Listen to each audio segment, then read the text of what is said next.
Dans le cadre du premier rendez-vous des écoles francophones en réseau, je présente le site didacti.com. Cette plateforme Internet, créée par une équipe dynamique et chapeautée par le concepteur David Chartrand, offre un véritable outil pédagogique numérique aux enseignants de tous les niveaux. Je vais présenter dans cette capsule vidéo les outils de base et le fonctionnement de création de blocs de contenu, ainsi que les fils d'abonnement de l'utilisateur. Vous apprendrez à créer un compte utilisateur, naviguer entre les fils d'abonnement, le bloc de contenu et le menu principal. Ouvrez un navigateur Internet et recherchez didacti.com. La création d'un compte Didacti est nécessaire afin d'accéder au site. Il est simple et gratuit. Commencez par vous enregistrer. Identifiez-vous afin de personnaliser votre compte. Vous n'avez qu'à accepter les conditions d'utilisation et soumettre la création de votre compte. Si tous les paramètres sont bons, vous entrez sur la page d'accueil. La première visite ouvre la page du fil des abonnements et vous êtes invité à rechercher des sujets qui vous intéressent ou la page personnelle d'un utilisateur. Voyons ensemble la composition de la page d'accueil et ses boutons d'activation. Il y a la loupe et son espace afin d'écrire les mots-liens et effectuer des recherches. Il y a la maison et la cloche. La cloche indiquant les notifications, c'est-à-dire les messages que les utilisateurs envoient et aussi un indicateur que les élèves ont répondu aux questions des exercices. Et la maison permet d'accéder au menu principal de l'utilisateur. Voyons maintenant comment s'effectue une recherche par mot-lien. Placez le curseur dans l'espace de recherche. Le mot du fil d'abonnement va disparaître et laisser place à faire une recherche, soit par proposition se retrouvant dans la liste en dessous de la barre de recherche ou par mot-lien qui vous intéresse. Exemple, didacti. Lorsque vous avez complété le mot, il se met en surbrillance grise et il est prêt à être activé. Vous devez confirmer votre recherche et appuyer sur la flèche.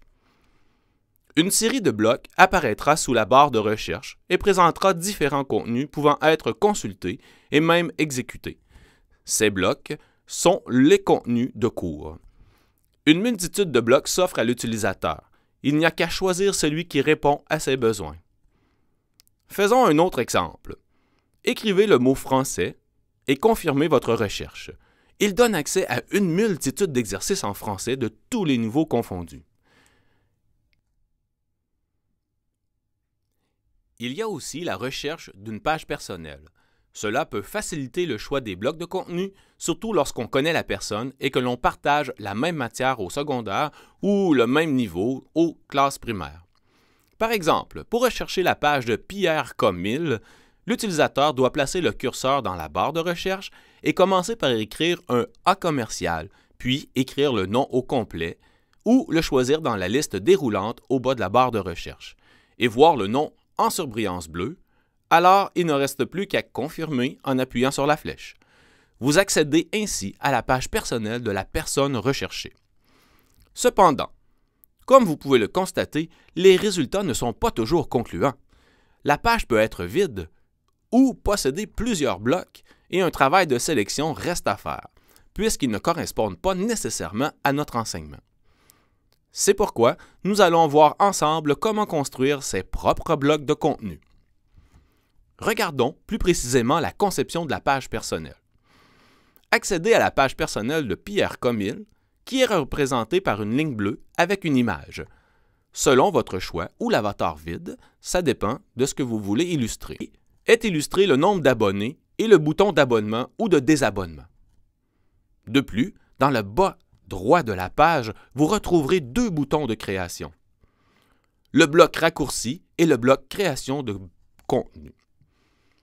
Le bouton création de raccourci, une fois sélectionné, ouvre une boîte de dialogue et invite l'utilisateur à composer un mot-clé afin d'identifier le raccourci et puis de choisir une image représentative si vous voulez imager votre site. Par exemple, ici nous avons créé le raccourci répertoire. Ce raccourci pourrait être le nom de votre discipline, ou le nom de votre matière, ou le nom de votre groupe. Vous êtes libre dans la structure de votre site. La barre grise offre un bouton à sélectionner et désélectionner afin d'afficher tous les blocs de contenu créés dans les raccourcis. C'est pratique pour visualiser le contenu ou pour cacher le contenu et se retrouver dans la structure. Prenez note que chaque utilisateur est maître de ce bouton dans son espace de travail. Présentement, nous voyons aucun contenu dans la page personnelle de Pierre Comille. Tout ce qui est construit s'appelle un raccourci au nom de répertoire. Alors, passons à la création d'un bloc de contenu. En appuyant sur le bouton « Plus », vous accédez au bloc de contenu. C'est un éditeur de texte. Il suffit d'écrire le message à transmettre et de l'éditer en appuyant sur la flèche orange au bas de l'écran. Vous construisez ainsi l'ensemble de vos leçons et de vos questionnaires. Ils vont apparaître dans la page du créateur et dans le fil d'abonnement des utilisateurs abonnés. Retournons dans le bloc de création de contenu. Lorsque l'éditeur du texte ouvre, vous pouvez écrire des notions, mais vous pouvez aussi utiliser différents outils disponibles sous la rubrique APPS. Ainsi, vous pouvez inclure dans vos textes de contenu des adresses URL, des vidéos par caméra, des fichiers numériques de différents formats, des formules mathématiques et des séquences vidéo captées avec l'application Scrooner, mais cette dernière requiert Java. Le mathématicien pourra insérer des formules en écrivant ou en sélectionnant la formule dans un répertoire déjà disponible avec Didacti. Il s'agit de prendre la catégorie voulue et de choisir la formule en fonction de la matière à l'étude. De plus, il est possible de demander une réponse à une question spécifique.